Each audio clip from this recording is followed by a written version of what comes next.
Welcome in, everybody, to Fantasy Pros MLB. It's time to make some trades. It is me, Joey P. Joe Pisapia. With me, of course, is the Welsh, and we're going to make some moves to get some players we want on our rosters and get rid of some other ones that we think might be headed for disaster.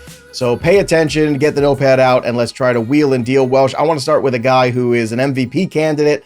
Unfortunately, he is on the IL right now with a hand issue, and it's Yordan Alvarez, who 4 straight years of 30 homers. I understand it's been a disappointment this year. Maybe some of the lineup protection has been some of the issue. Maybe it's a matter of, at the same time, the health has been an issue as well for Alvarez. He's hitting just 210 on the year with a 646 OPS, but for his career, he's a 295 hitter with a 950 OPS. So we're talking about an elite talent in his prime, and there's very few opportunities you get to take a shot on a player of this magnitude at a lower cost. So although there's some risk in here with the health, I'm willing to buy on Yordan Alvarez. Are you? Yes. We didn't even talk about this beforehand, but this is one of my top ones. Then he hit the IL, and that, creates a little bit of concern and just worry of am I going to buy into a player that's going to have this carry on all season? Because that was something that he had last year. We found out at the end of the season that he had this injury all season long. There was even end of season surgery type of talk, but he was healthy and he's good. So that looms out there. But if we just look at the player as a whole, obviously the production output doesn't equate to what we know from him historically. 3 homers, 210, that's not Alvarez. The underlying profile looks relatively the same. Stuff down, a little bit ticked up, strikeouts are up 2%, hard hit was down 3%, barrel percentage was down a bit, but they all still look really good. Those numbers are really good. Exit velocities, by the way, 93 or higher against all pitch types, where he was primarily a fastball hitter. That had about 94.9 exit velocity last year. The rest were 90. So he was hitting the ball really hard, not getting the results. 2 things that stood out to me and stand out to me why I like him as a buy is his struggle against fastballs. And an elite fastball hitter struggling mightily, to me, is not sticky. That's not something I think that's going to continue. He had over 300 against fastballs last year, $170 this year. The expected batting average, 80 points higher against fastballs. We were going to get back, especially when you're looking at a fastball hitter. He's going to get back there. And struggled against righties this year. He hits 290 or higher over the last 3 seasons against righties.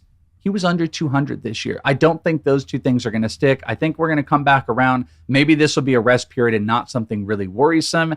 What you and I are getting at, though, is there's some inherent risk, but it might create the best buying opportunity of Alvarez that there's been in a while, because A, the injury, and B, the struggles that had people frustrated. So yes, I am with you. This is a little bit more of a strategic buy because of the risk, but I'm down for it. If you're not first, you're last. It is a strategic risk, and there is risk in it, but I think the reward is too great not to at least take a shot at getting Alvarez on your roster. Another big name, Luis Robert, who, if you look at, some of the numbers, disappointing. A 188 batting average, a 304 OBP, a 646 OPS. But the counting stats are there, Welsh. 15 stolen bases, leading the league right now. Now, he has been caught 5 times, but still very aggressive on the base paths. 5 homers, 15 RBI. So if you extrapolate those numbers, Luis Robert is on pace for a big Luis Robert season. And the good news is, the last 7 games have been really good, hitting 320 over that span with a 414 OBP, a 600 slugging, 2 homers, 7 RBI, so 5 steals as well. So Robert, I don't know about quietly, but certainly has turned things around here. It feels like of late, starting to get back on track.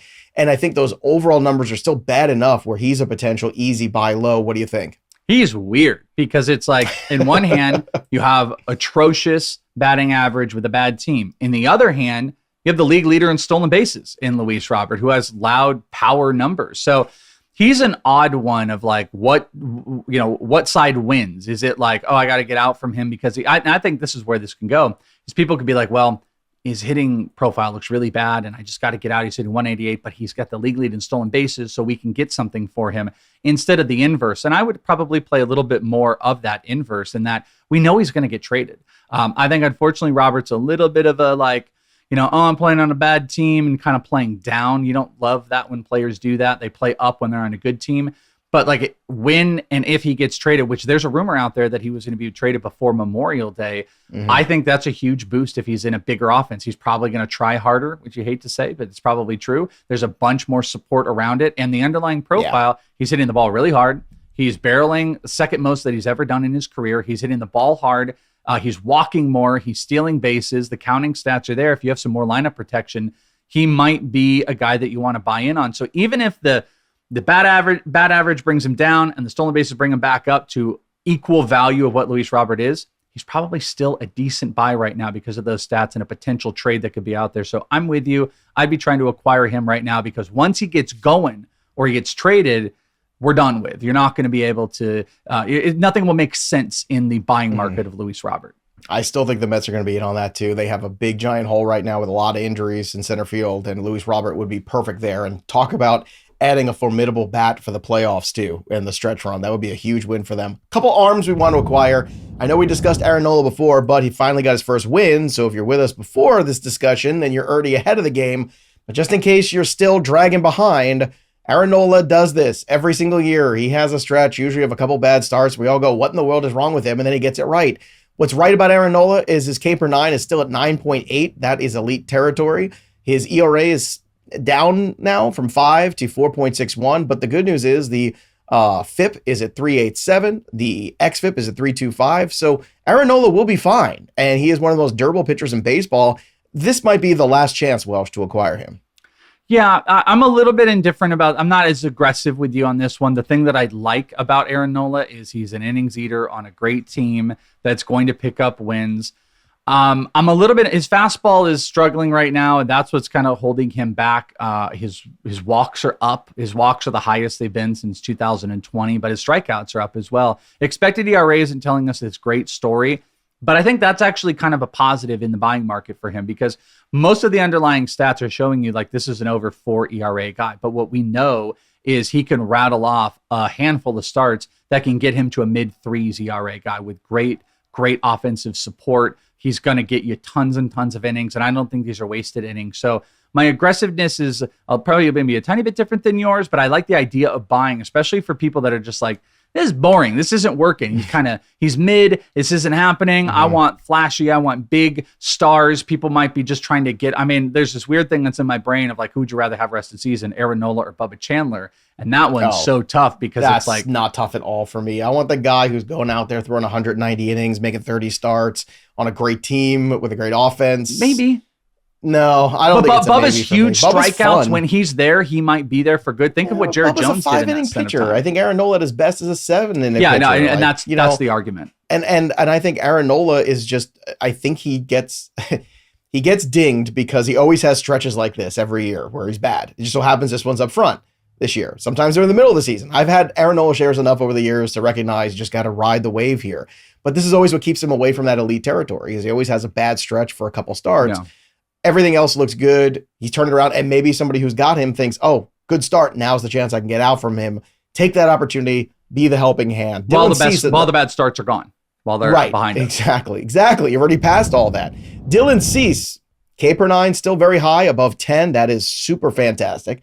The walk rate higher by a run. Now, old Dylan Cease in the White Sox a couple of years ago was at 4.02 walks per 9. Then last year we saw it drop to 3, and we saw him just take off. It was perfect, and we got spoiled. But now we're back to, Dylan Cease being inefficient again, and that's been a problem. The ERA is a 5.6. The expected ERA is a 4.23. The FIP is at 3.33. The xFIP is 4.03. All this means is that Dylan Cease has an opportunity here to pitch better with better productivity down the stretch for a very good Padres team.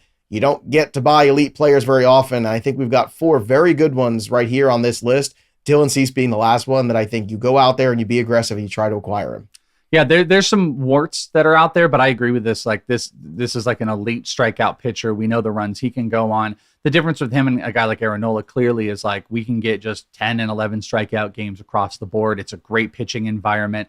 Obviously, the Padres are an incredible offense right there. It is weird. He's changed his pitch mix. He's going heavy slider over four-seam, or I guess it's better to say that his four-seam fastball usage has come down, and he was getting some strikeouts and whiffs off of that. Batting average is up a little bit on it, so we'll have to see where that goes, but this is a phenomenal strikeout pitcher. What I would like to see is the walks come down, because if you're going to be a primary slider pitcher and you're not going to throw it for tons of strikes like you would a fastball, your walk rates can get even a little bit more worrisome, so that could be a whip problem, but elite pitching with a 5+ ERA guy in May from Dylan Cease, I want to buy that. All right, before we get to the guys to sell, the Trade Analyzer makes you smarter at fantasy baseball. It helps you with all of your trades and instantly evaluate if a trade benefits your team or your opponent's team more. See how potential trades affect each team's stats and starting lineups. Make informed trade decisions today with the Trade Analyzer on the FantasyPros Baseball My Playbook app or at fantasypros.com/MLB My Playbook. Let's take a look at Pete Crow-Armstrong, the darling of baseball right now. He's fun to watch. That's great. But there's a ton of volatility in there. And I know he went on a crazy run a couple weeks ago. He's hitting home runs everywhere. It's super fun. He's got power. He's got speed. He's got dyed hair. I'm jealous. I get it. But over the last week, things are starting to come down to earth a little bit. Hitting 214 over that span. The on-base skills have always been questionable. 214 OBP over that span. Over his last 15 games, the OBP is at 300. Now, Pete Crow-Armstrong might be fun, but I think we have to be real with ourselves here. Like, this is his peak. If you're going to sell Pete Crow-Armstrong for something more than he's worth, this is the time to do it, because eventually when things go back to being normalized, right, and the regression hits, he'll still be okay. He'll give you power, he'll give you speed, but all of a sudden, all those other numbers are going to come crashing down a little bit. So to me, this is the time to get out from Pete Crow-Armstrong, even though it's been so good. And I agree with you on this one. I think this is tough because he has been absolutely incredible. But if I would have told you in the preseason, you can get 20 homers and 30 stolen bases out of Pete Crow-Armstrong, you'd have been like, this is a big win. Well, what if we still get that? And we've gotten almost 50% of our production into the first month. You know, that's something to think about, that we can say we maybe want to sell off of Pete Crow-Armstrong without saying he's garbage and he's going to fail and he's going to be this, that. Well, because people are always looking for opportunities to be like, well, you said to sell him, blah, blah, blah. And it's like, well, no, that you might have the majority of the production that has already happened and he does come back down to earth. So if you have an opportunity where Pete Crow-Armstrong publicly is being seen as like a 3rd round pick or a 2nd round pick, and you know that there's some regression in play, that and maybe he's going to be a 30 home run hitter. I don't believe he is, but maybe he is going to be a 30 home run hitter. Maybe he's going to steal 40 bases. Maybe he's going to be a 1st round pick, but the expected stuff, you know, batting average is around the 270s right now. So it's like right where it's at. He doesn't walk. There's still a 20% K percentage. There's a lot of stuff that I like. I don't want to talk too down on him, but it's that I do think there's a possibility that the biggest portion of this production has happened. And that if I can go and sell him now on a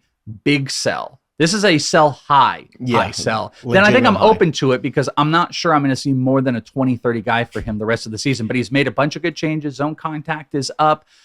There's stuff I'd still like to see more of, but he is overperforming against a few different pitch types. And I think he's just going to come back down to earth just a tiny bit, because it's been crazy and public perception is crazy. So I would see if you can sell super high, and I would love to hear what those Pete Crow-Armstrong trades look like. In the comments below, let us know whether you were trading for, you're trading away, or what you've seen in your leagues, because I think he's one of the most fascinating trade pieces out there right now. Last guy to talk about is Casey Mize, who we were absolutely in the forefront telling you to pick up, but now we have to get real a little bit. The K per 9 is below average at 6.63. That's not great. I know he's still limiting the walk, so that's why he's still been effective, but that 2.7 ERA is not quite as good as you might think. The fielder independent pitching on him is at 4.45. The xFIP is at 4.11. So look, I look at the Tigers as another feel-good story right now, where things are going great for the Tigers, but eventually, just like the Cubs offense is going to stop hitting, eventually I feel like the Tigers offense is going to have some rough days ahead of it too, potentially. So what does that look like for the support of Casey Mize if he's not blowing guys away? So I think people are looking for live arms. Casey Mize has been better than anyone could have thought. And he also has that little bit of gleam still as a prospecty kind of guy, even though he's much older now, that people say, oh yeah, I remember when Casey Mize was supposed to be a stud and now it's finally happening. I just wonder if now is the time to shop him around and see what other people think. I think you could definitely shop him around. This might be, of all the names we go on here, maybe the biggest like pushback I would have, because this toes the line of something I bring up with lots of trades is we can say we got to trade players, but what does it get? And is it worth? Does it even make it worth it at the end of the day? Because it's like, back to the old Kyron Paris stuff, which by the way, now it just looks like it's silly. But when you're just like, hey, we should trade Kyron Paris, it's like, but for what? What does that even look like? Is it worth the risk? Anything. Obviously that one wasn't. That one wasn't, clearly, Joe. But like, what you can get for Casey Mize, there's also a possibility it might not be worth coming off of him. He still has an under 3 expected ERA that's with him. But to your point, like it's a well below average K percentage. You don't like an 18 K guy to also have like a 6% walk. You'd love more Brian Wu. He is giving up a bunch of barreling contact, so there's a chance that this regresses. But my only thing is that like the split finger looks as good as it's done before. He's gotten that back. He's using the fastball to set it up.